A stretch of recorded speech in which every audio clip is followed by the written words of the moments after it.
Hello and welcome all of you. आज हम पढ़ेंगे शाहजहां के बारे में और उनके बेटे औरंगजेब के बारे में। मैं नेहा सिंह स्वागत करती हूँ एसएसटी फंडा पे। हम लोगों ने लास्ट क्लासेस ली हैं मुगल एम्पायर की, मुगल एम्पायर की, जिसमें हमने बहुत कुछ पढ़ा, हुमायूं, बाबर, अकबर के बारे में, जहांगीर के बारे में। अब हम उनके बेटे शाहजहां के बारे में पढ़ेंगे। कौन थे, क्या किया अपनी लाइफ में, और उसके बाद उनके बेटे औरंगजेब के बारे में। फाइनली ये जो टॉपिक्स हैं, जो उनके रूलर्स हैं, उनके बारे में हम लोगों ने पढ़ लिया है।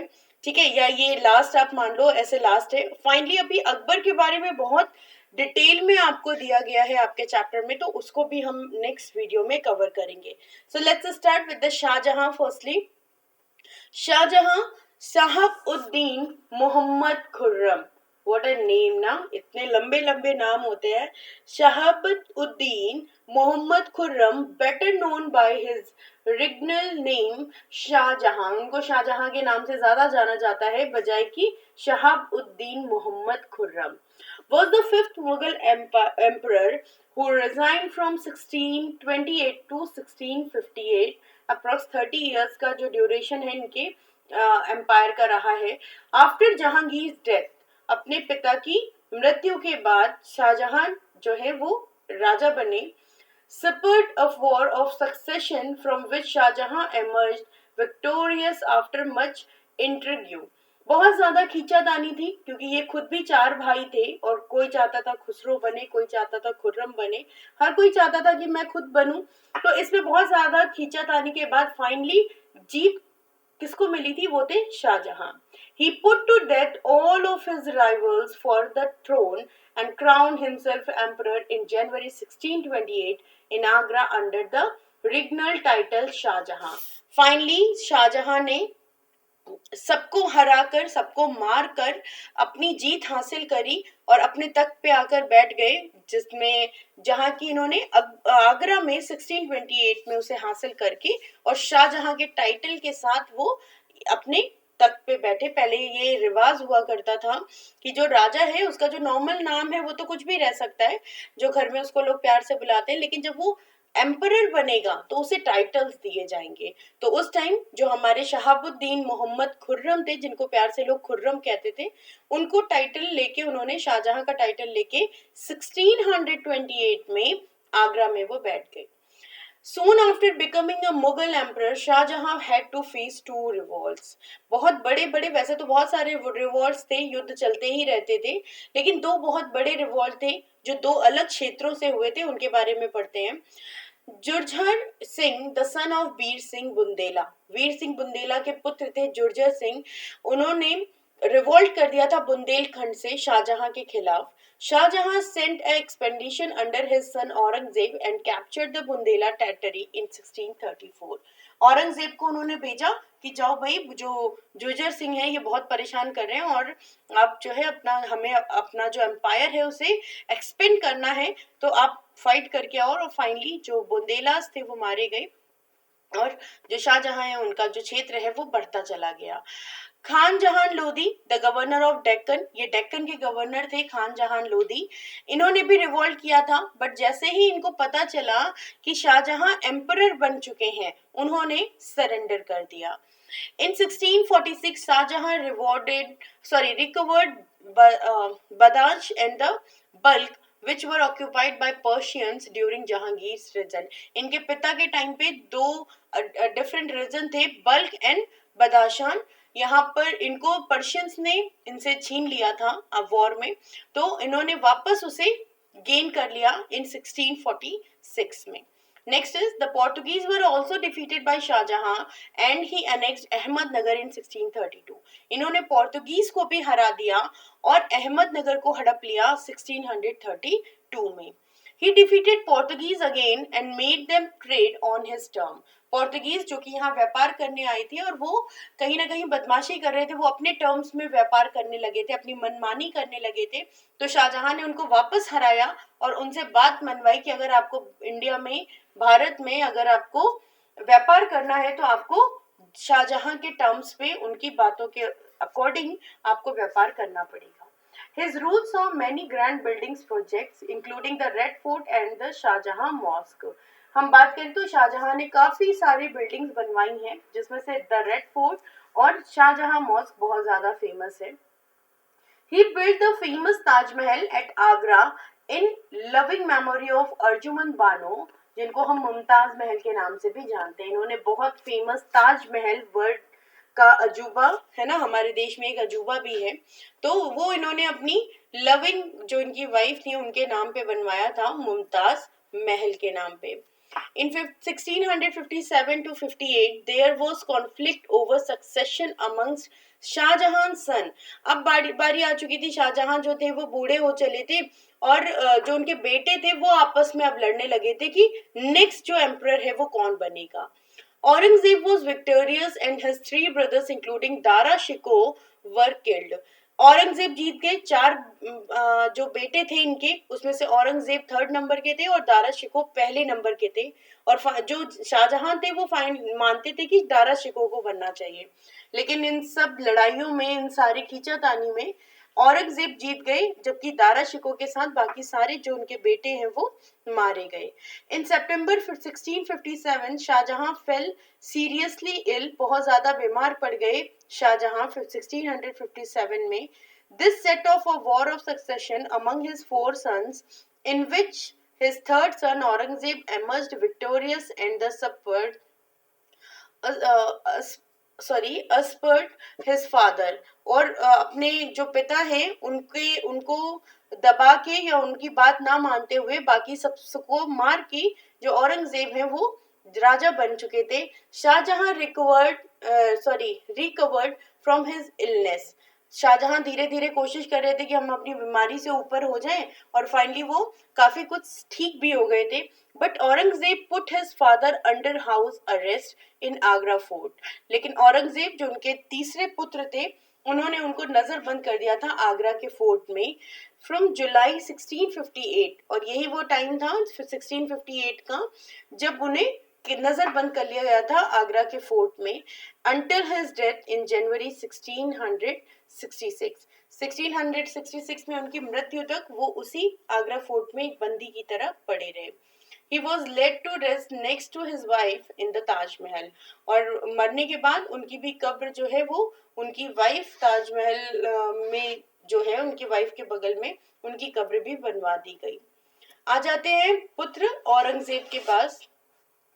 Mohiuddin Mohammad, commonly known as a Aurangzeb by his regnal title Alamgir. इनको अलग अलग नाम से जाना जाता है. इन आलमगीर, औरंगजेब या फिर Muhiuddin Mohammad was the sixth Mughal emperor. ये छठे नंबर के मुगल एम्परर थे. ये पावरफुल जो मुगल एम्परर थे ना उसमें ये सबसे लास्ट थे. उसके बाद जितने भी आए उनमें से कोई इतना ज्यादा पावरफुल नहीं था. Who ruled over almost the entire Indian subcontinent for a period of 49 years. अगर आप पूरे मुगल एम्परर की बात करें तो दो जो लोग हैं, दो जो एम्परर हैं उन्होंने सबसे लॉन्गेस्ट पीरियड रूल किया, जिसमें से एक नाम आता है अकबर और दूसरा आता है औरंगजेब. 49 ईयर्स इन्होंने रूल किया इंडियन सब कॉन्टिनेंट में और वो भी काफी बड़े हिस्से पे. India under Aurangzeb stretch from Kashmir in the north to Gingee.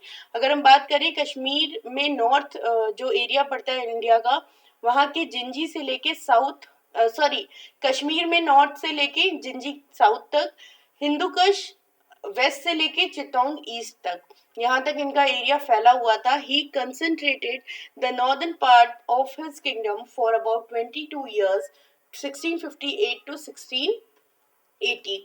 22 years इन्होंने नॉर्दर्न पार्ट पर ही ध्यान दिया, during which he faced revolt from Jat, Satnamis and Rajput, जिसमें इनको समय समय पर जो जाट थे, पंजाबीज थे, सतनामीज थे और राजपूत से इनसे समय समय पे इनके अगेंस्ट रिवॉल्ट होते रहते थे.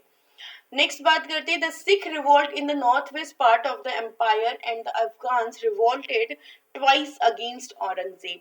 मतलब सिख जो थे वो तो माने ही नहीं कभी, वो तो करते ही रहे इनके खिलाफ रिवॉल्ट, लेकिन दो बार इनके ऊपर अफगान्स ने भी काफी बड़ी तादाद में, काफी बड़े तबके के साथ इनके ऊपर अटैक किया था, इनके खिलाफ विद्रोह किया था.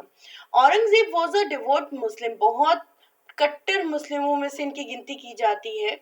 He was not tolerant towards other religions, ये दूसरे जो धर्म है उनको बिल्कुल मानना ही नहीं चाहते थे या उनके लिए कोई अच्छी चीजें सुन ही नहीं सकते थे। Guru Tegh Bahadur opposed his religious policies but arrested and killed. Guru Tegh बहादुर जो कि सिख थे, उन्होंने कोशिश करी, अपोज किया इनकी कुछ गलत पॉलिसीज का, तो उसका नतीजा ये हुआ कि उन्होंने उनको अरेस्ट किया और मार डाला। During his lifetime victories in the south expanded the Mughal empire to 4 million square kilometres. अगर हम बात करें साउथ एक्सपेंडेड की, तो 4 मिलियन स्क्वायर किलोमीटर्स का इनका जो पूरा मुगल एम्पायर था उसका एरिया था। And he ruled over a population estimated to be over 158 million subjects. मतलब इनकी जो प्रजा थी उसकी जो क्वांटिटी थी वो 158 मिलियंस की थी, with an annual revenue of 450 million dollar. इतना ज्यादा रेवेन्यू इन्हें हर साल एनुअली मिलता था। After Akbar's rebellion, Aurangzeb sent armies against the Deccan Sultanates. Akbar के बाद कोई राजा आया था तो वो औरंगजेब था जिन्होंने डेक्कन एरिया पे कंट्रोल करने के लिए आर्मीज भेजी थी। Bijapur was annexed in 1685 and Golconda in 1687। और उन्होंने बीजापुर और गोलकोंडा जो कि मेन पॉइंट्स हुआ करते थे उस टाइम पे, उनको भी एनेक्स कर लिया। From 1698, Aurangzeb personally managed campaigns in the Deccan against the Marathas, who started guerrilla warfare. और फाइनली उनके रहने तक की जगह नहीं छोड़ी और मराठास ने शुरू कर दिया था औरंगजेब के खिलाफ गोरिल्ला वॉरफेयर, जिसमें चिक्की छुप के वॉर किया जाता है सेनाओं पे। He died at his military camp in Bhingar near Ahmednagar on 20th February 1707 at the age of 89। 89 की उम्र में 1707 में 20th फरवरी को अहमदनगर में अपने मिलिट्री कैंप में ही इनकी डेथ हो गई थी। Having outlive many of his children, बहुत सारे बच्चों को अपने पीछे ये छोड़ के गए थे। He had only 300 rupees with him, which were later given to charity as per his instructions। और उनके पास मरते वक्त 300 रुपीस ही थे और इन्होंने बोल दिया था कि इनके इंस्ट्रक्शन थे कि अगर मैं मर जाऊं तो वो जो रुपए हैं उसे चैरिटी में दे दिया जाए, और ऐसा ही किया गया। He prior to his death requested not to spend extravagantly on his funeral but to keep it simple. इन्होंने बोला था बहुत ऐसा जोर शोर से मत मचाना कि हाँ औरंगजेब मरे हैं तो उसको बहुत जोर शोर से मनाया जाए, कि है ना, फालतू का ऐसा पैसा खर्च करने की जरूरत नहीं है। इनका सीधा साधा मतलब ये था। और इनके फ्यूनरल को बहुत सिंपल तरीके से कर दिया जाए, फालतू का धूमधाम ना मचाया जाए, ठीक है। So this is the Mughal emperor के जो हमारे 6 मेन रूलर्स थे उनके बारे में बात हो चुकी है ऑलरेडी। अब हम बात करते हैं decline of Mughal empire after the death of Aurangzeb. Aurangzeb जब मर गए और उसके बाद कैसे धीरे धीरे, मैंने आपको बोला ना अभी कि औरंगजेब जो है वो लास्ट स्ट्रॉन्गेस्ट या ग्रेटेस्ट मुगल एम्परर में आते हैं। उसके बाद जो बाकी सारे थे वो बेचारे कमजोर से थे, वो इतने ज्यादा परफेक्ट नहीं थे। और जो ब्रिटिशर्स थे वो ऑलरेडी हमारे इंडिया में आ चुके थे, वो धीरे धीरे इंडिया में रूलिंग उन्होंने स्टार्ट कर दी थी। So what is the reasons are, decline के रीजन क्या है। India after the death of Aurangzeb, many Indian historians consider his death year 1707 as the one of the which mark the end of the medieval Indian history। बहुत सारे लोगों का मानना है, हालांकि इनके बाद 9 मुगल एम्परर्स आए थे, बट बहुत सारे हिस्टोरियंस मानते हैं कि नहीं, औरंगजेब के बाद मुगल जो एम्परर है वो हिस्ट्री है, मेडिवल हिस्ट्री, उसको खत्म मान लेना चाहिए, क्योंकि उसके बाद वाले एम्परर्स ने कुछ किया नहीं, बस वो नाम के एम्परर थे। The start of the modern Indian history, और 1717 से ही 7 से ही मॉडर्न हिस्ट्री की शुरुआत हो जाती है। When classifying Indian history, this is because of the start of decline of the Mughal empire and the start of the domination of European powers in India. अब European power ने अपनी पावर्स दिखानी start कर दी थी, क्योंकि उनको पता था कि जो एक मेन रूलर है औरंगजेब, वो तो अब रहे नहीं, तो अब अपने मन मर्जी करते रहो। 9 मुगल्स किंग्स फॉलोड औरंगजेब। 9 जो किंग्स हैं, मुगल किंग्स हैं, वो औरंगजेब के बाद आए। but all of them were weak and incapable of controlling such a vast empire. Aurangzeb ने अपना जो एम्पायर वो इतना बढ़ा दिया था कि हर किसी के पास बस की बात नहीं थी उतने बड़े एम्पायर को संभालना. They were also known as a later Mughals. इन 9 मुगल जो रूलर्स हैं इनको हम लेटर मुगल्स के नाम से भी जानते हैं. The last Mughal emperor was Bahadur Shah II. Bahadur Shah second जो थे वो लास्ट मुगल एम्परर थे. He ruled only within the walls of red fort in Delhi. सिर्फ नाम के राजा थे बेचारे. सिर्फ रेड फोर्ट जो दिल्ली का है उसके अंदर ही राजा थे. उसके बाहर इनकी कोई हुकूमत नहीं चलती थी. उसके बाहर ब्रिटिश रूल चलता था. After revolt of 1857, he was arrested by the British and deported to Rangoon. 1857 में इन्होंने जब जो बहादुर शाह है इन्होंने जब थोड़ा बहुत सपोर्ट कर दिया था रिवेलियंस को तो वहाँ जो अंग्रेजी सरकार है वो नाराज हो गई और इनको यहाँ से उठाकर रंगून भेज दिया गया. Where he died in 1862. वहाँ इनकी मृत्यु हो गई. और यही वो टाइम था जहाँ से पूरी तरीके से लाइक जो नाम का भी मुगल एम्पायर चल रहा था ना वो भी खत्म हो गया और अब पूरी तरीके से ब्रिटिश रूल इंडिया पर आ चुका था. तो ये थे हमारे मुगल एम्परर जो 6 मुगल एम्परर से थे वो उनके बारे में बात करी. नेक्स्ट टॉपिक में पढ़ेंगे सिर्फ अकबर के बारे में. अभी हम लोगों ने सिर्फ उनके बारे में थोड़ा सा टच लिया था किसके बेटे हैं क्या करा था. अभी एक टाइम है कि हमें पूरा जो अकबर है उनके बारे में काफी लेंदी कैसा एडमिनिस्ट्रेशन था कैसे संभाला उन्होंने. हिंदू के साथ साथ उन्होंने एक नए नए जो दीन इलाही नाम का धर्म है वो भी चलाया. बहुत सारी चीजें हैं उनके बारे में जानने के लिए. तो उसको नेक्स्ट वीडियो में समझते हैं. तब तक के लिए गुड बाय.